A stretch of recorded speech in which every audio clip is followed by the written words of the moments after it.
पुरंदर तालुक्यातील वाल्हे ग्रामपंचायतवर राष्ट्रवादीची सत्ता असतानाही सत्ताधाऱ्यांना डावलून शिवसेनेच्या वतीनं तब्बल 18 लाखांच्या सिमेंटच्या रस्त्याचं उद्घाटन उत्साहात करण्यात आलंय। महाराष्ट्राचे जलसंपदा आणि जलसंधारण मंत्री विजयबापू शिवतारे यांच्या विशेष प्रयत्नातून सार्वजनिक बांधकाम विभागाच्या ग्रामविकास निधीतून श्री क्षेत्र वाल्हे येथील गांधी चौक ते शाहीद शंकर चौकादरम्यान सुमारे 18 लाख रुपयांच्या अंतर्गत सिमेंट रस्त्याच्या कामाचं उद्घाटन शिवसेनेच्या जिल्हा परिषद सदस्य शालिनी पवार यांच्या हस्ते करण्यात आलं।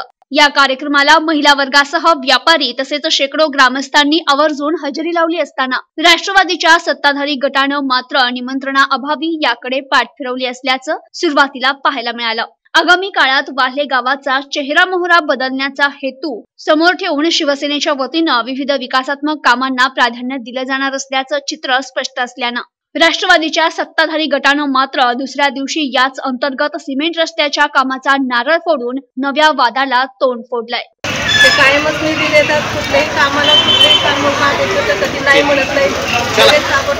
दादा आणि ताई कायमच त्यांच्या मागे कामं कुठली असतील ती करून देत आहेत। त्यामुळे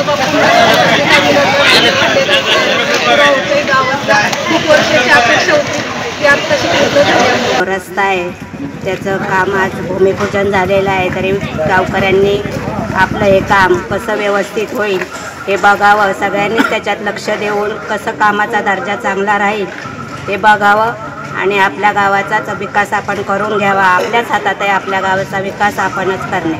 धन्यवाद। ही या जिल्हा परिषद असेल, तालुका पंचायत असेल, आमदार निधी असेल, यांच्या माध्यमातून या वाल्हे गावचा आणि वाल्हे गावच्या पंचक्रोशीतील वाड्याखेड्यांचा विकास आम्ही करण्याचा जो प्रयत्न करत आहोत त्याला सर्वांनी देखील साथ द्यावी।